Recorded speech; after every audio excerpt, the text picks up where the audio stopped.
The reality is that podcasting can be stressful and it can be overwhelming, and it can actually even create some fatigue. I got an email from a client, and her question was, do you ever have any of your hosts just like feel like they're kind of stressed about their podcast? And at Produce Your Podcast, you may or may not know this, but we are a full service podcast production agency. We do all of the heavy lifting, everything essentially, but you just show up and record your content with our engineers and live virtual studios, and the rest is on us, and we are there to support you. And the reason I built the business that way was because I wanted to avoid people getting fatigued or getting burned out, or at worst case scenario, stop having fun podcasting. Because if you're not having fun, why would you want to keep doing it? But I definitely know, whether have a full support agency that helps you out, or whether you have a podcast management team that helps you out, regardless of that, my big takeaway from that email was that no matter how, if we do all the heavy lifting, that there's still some taxing moments for you as a podcast host. So what I wanted to share today is just a couple of tips, like to avoid the burnout, to help with the fatigue, and basically just help you pod smarter, not harder, right? So, one of the things that is very helpful is to plan out your content, because if you can take like a day a week or a day a month, depending on what works for you, and you can actually just map out your content, and don't overwhelm yourself by trying to do a 12 months worth of content. Like, our recommendation is figure out the next 13 weeks of content. And if that feels overwhelming, figure out the next 4 weeks of content. But the bottom line is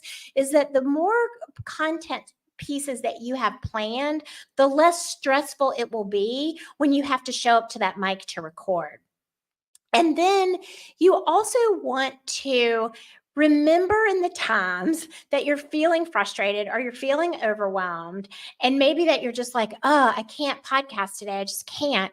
Think about the fact that you're showing up to that mic one time and you're creating an abundance of content that can be repurposed into blog posts, newsletters, articles, show notes on your website for SEO. I mean, all you have to do is just show up and record, and just you're creating an immense amount of content for you that will help accelerate the growth of your business and build your brand and help with your brand authority. So just motivate yourself by just showing up. And then the third thing is, manage your guest expectations, because a lot of times, or manage your expectations as a guest, because a lot of times when we understand what is being required of us, it's usually a lot less than we maybe create in our own minds. So ask the questions before you're guesting on a podcast.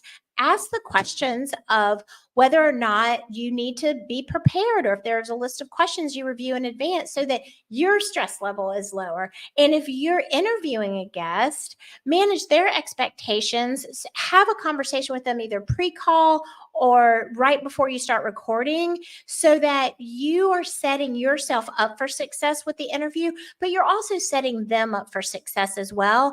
And then if they're happy, you're happy, and that stress level again just drops considerably. And I think the number one thing that I want to encourage you to do as a podcaster, as a business owner who is doing all the things to really put the podcast content out there and using it as a tool to grow your business, is to make sure that you connect with other people. Don't sit in this frustrated, fatigued, burned out podcast bubble by yourself, because that's only going to just spiral you. So reach out, set up a free call with us. We are on a mission to avoid pod fade, and we are here for you. If you want to have more insight, or just connect, or just see if there's ways that this process could be made simplified for you, not from a sales perspective, just from a genuine heart-to-heart connection place. Because I think we work so isolated remotely, we record remotely a lot of times, and we're just losing that human connection piece. And we need to reach out and support each other. We need to be there for each other. And so we're your friends in the podcasting world, and we are here for you to keep you going, to keep you showing up, to keep you creating great content. So if you are feeling frustrated, if you're feeling fatigued, I'm hoping this just eliminates some of that for you and motivates you to get back behind that mic and just keep on shining as the great podcast host that you are.